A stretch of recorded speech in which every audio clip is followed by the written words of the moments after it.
بسم الله الرحمن الرحيم قل أعوذ برب الفلق من شر ما خلق ومن شر غاسق إذا وقب ومن شر النفاثات في العقد ومن شر حاسد إذا حسد.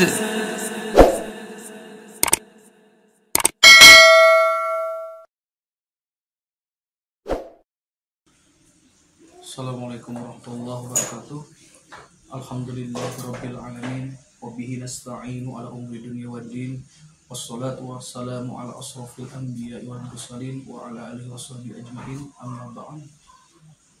Wa qala Allah ta'ala fil Qur'anil Karim wa huwa asdaqul qailin. A'udzu billahi as-sami'il 'alim minasyaitonir rajim. Bismillahirrahmanirrahim. Wa ibadur rahmanil ladzina yamshuna ilal ardi hauna wa idza khatabahumul jahilun qalu salama alayya. Sadaqallah. Alhamdulillah, segala puji milik Allah Subhanahu wa taala yang telah memberikan kita kenikmatan dari mulai kita sejak kandungan sampai saat ini, apalagi tentunya kita diberikan kelancaran, kemudahan dari mulai bangun tidur sampai tidur lagi sehingga kita bisa beraktivitas. Kalau bukan atas izin Allah Ta'ala belum tentu kita bisa mengerjakannya. Kalau bukan kekuatan dari Allah Subhanahu wa Ta'ala belum tentu kita bisa mengerjakannya. Alhamdulillah. Salawat beserta salam mari kita limpah curahkan kepada baginda Nabi Muhammad Sallallahu Alaihi Wasallam. Tak lupa kepada keluarganya, kepada para sahabatnya, kepada tabi'in-tabi'atnya, serta kepada kita selaku umatnya. Mudah-mudahan kita di yaumul akhir kita mendapatkan syafaat dari Allah Subhanahu wa Ta'ala yang diizinkan melalui baginda Nabi Muhammad Sallallahu Alaihi Wasallam, sehingga kita terakui umatnya yang taat terhadap ajarannya. Amin amin ya Allah ya Rabbal alamin. Yang saya ingin sampaikan adalah perihal sebab-sebab gangguan non medis yang istilahnya gangguan itu bisa disebut sihir, santet, guna-guna, peluh, pelet, ataupun gangguan dari penglaris ketika orang yang sedang berdagang, berusaha. Nah, yang ingin saya sampaikan yang pertama, gangguan ketika kita dizolimi oleh orang-orang yang berbuat zolim. Itu yang pertama, langkah dan utama adalah kita mengimani apa saja yang terjadi itu adalah atas izin Allah Ta'ala. Kalau toh kita mau bermuhasabah, mari kita kembali kepada Al-Quran sebagaimana firman Allah Ta'ala yang berbunyi, A'udzu billahi minasyaitonir rajim. Bismillahirrahmanirrahim. Ma asabaka min hasanatin fa min Allah wa ma asabaka min musibatin fa bima kasabat aydikum. Al-ayah sadaqallah, yang artinya segala suatu kebaikan datangnya dari Allah dan segala bencana musibah yang menimpamu itu disebabkan dari buah tanganmu sendiri. Dari ayat ini jelas bahwasannya kalau kita banyak kehilapan, banyak kesalahan, banyak dosa-dosa yang senantiasa kita lakukan secara dosa jariah, ketika kita diawasi oleh malaikat raqib dan atid mengerjakan suatu keburukan yang terus-menerus sehingga turunlah peringatan dari Allah, nah itulah musibah. Jadi musibah ditampakkan ini adalah sebagaimana ayat yang tadi disampaikan, dan apa saja bencana musibah yang kau terima itu disebabkan dari buah tanganmu sendiri. Itu artinya akibat dari perbuatan kita, akibat dari akhlak kita yang tidak baik, akibat dari dosa-dosa kita yang melampaui batas. Karena tujuan Allah itu la'allahum yarji'un, agar kita ini kembali ke jalan Allah. Artinya kita harus bertaubat. Sebenarnya hidayah itu ada di sekitar kita. Bisa jadi hidayah itu ada dari orang tua, suami, istri, anak, saudara, atau siapapun saja. Karena kalau kita mau mendengar, mau melihat kebenaran, sebenarnya hidayah itu ada di sekitar kita.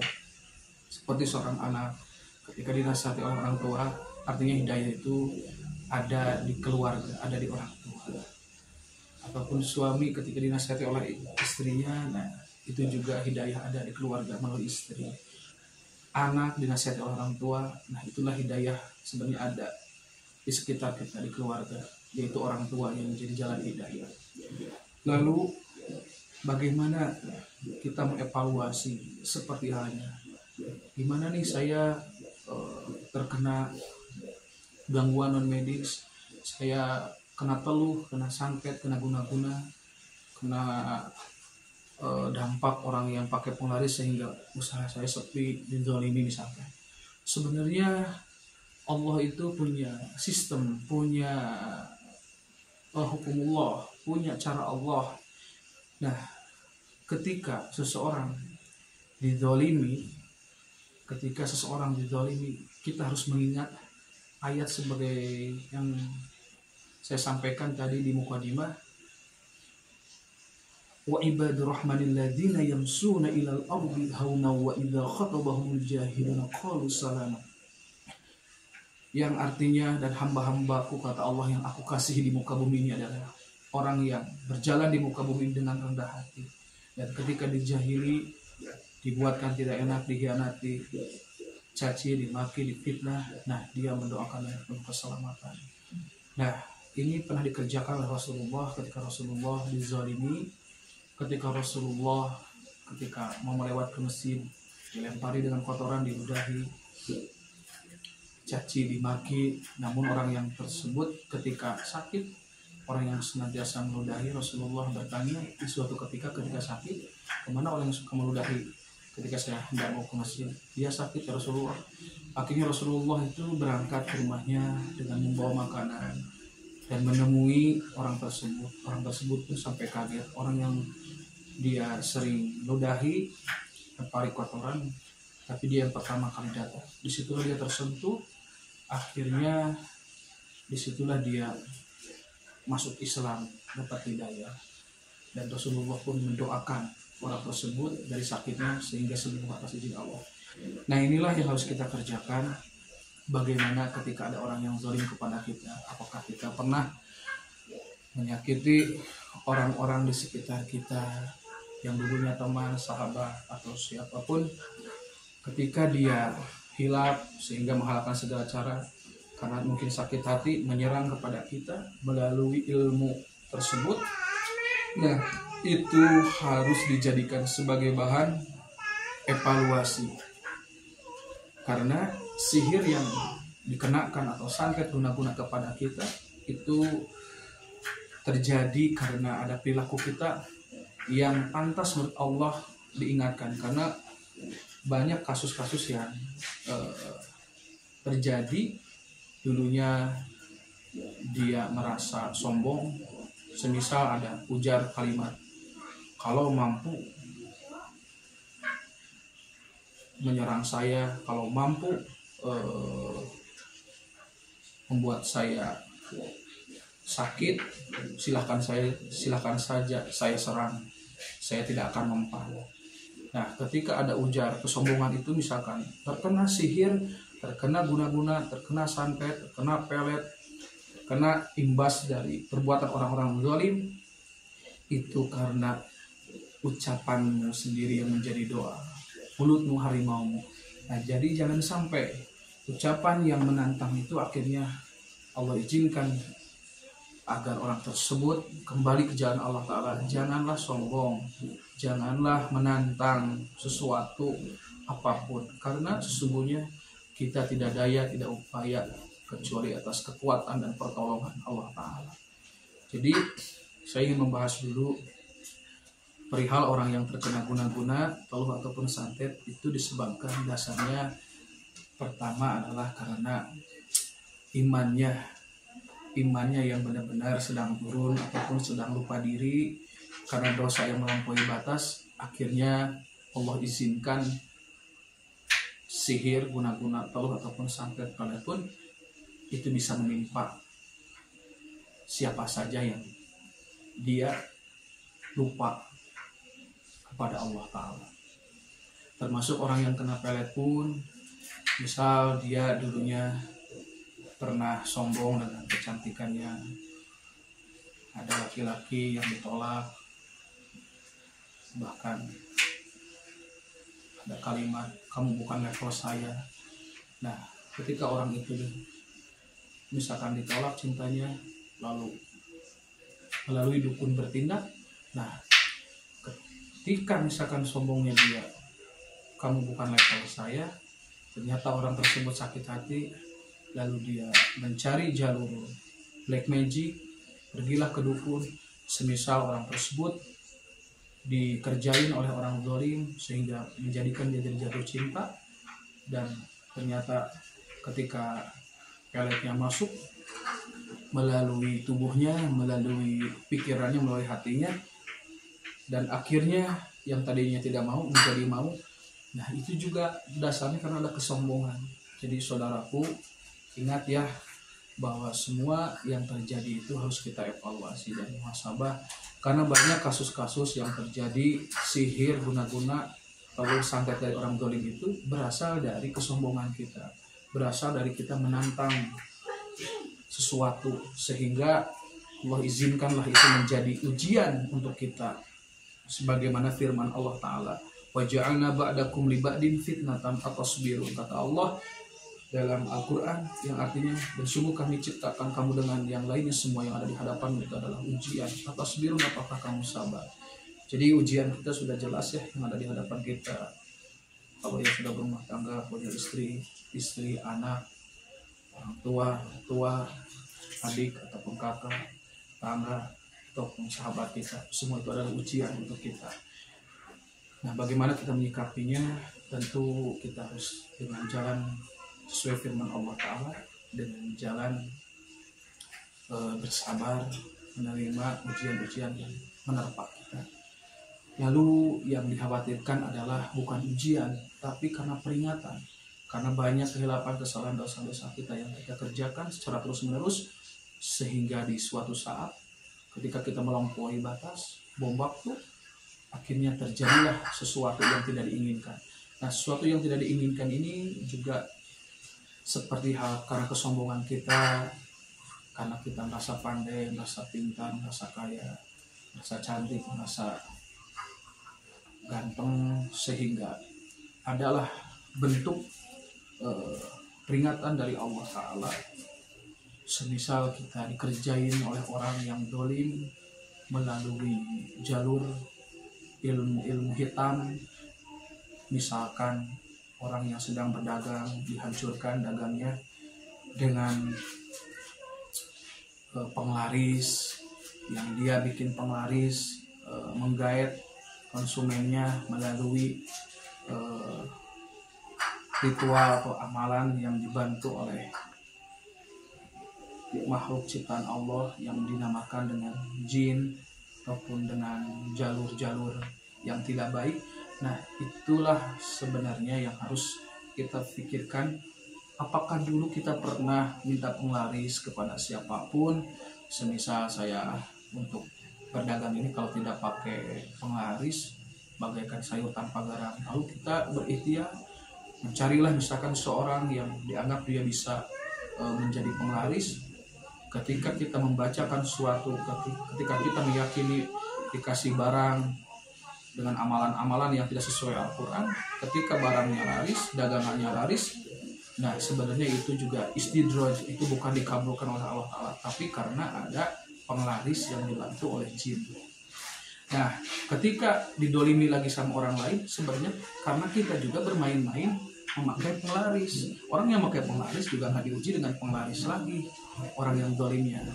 Nah, itu sebenarnya bukan ujian, tapi itu adalah hukuman, peringatan dari Allah Ta'ala agar orang tersebut kembali ke jalan Allah Ta'ala. Meminta suatu rezeki adalah hendaknya kepada Allah. Sebagaimana kita sholat, warzuqni, berikan aku rezeki. Rezeki itu variasi. Rezeki itu tidak harus selalu uang, tidak harus selalu tahta, tidak selalu jabatan, tapi ketika kita butuh, kita punya teman yang baik, teman yang soleh, itulah rezeki kita. Kita sehat, rezeki kita.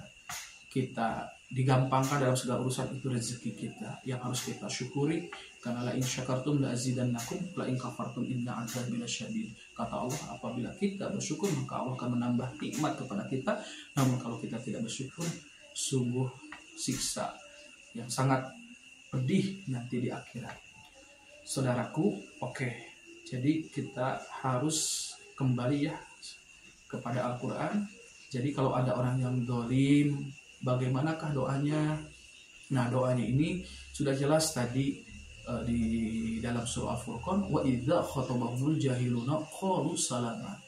Dan ketika disapa, ketika dijahili, ketika difitnah, ketika dibuatkan tidak enak oleh orang yang zalim, Rasulullah itu qalu salama, mendoakan dengan penuh keselamatan.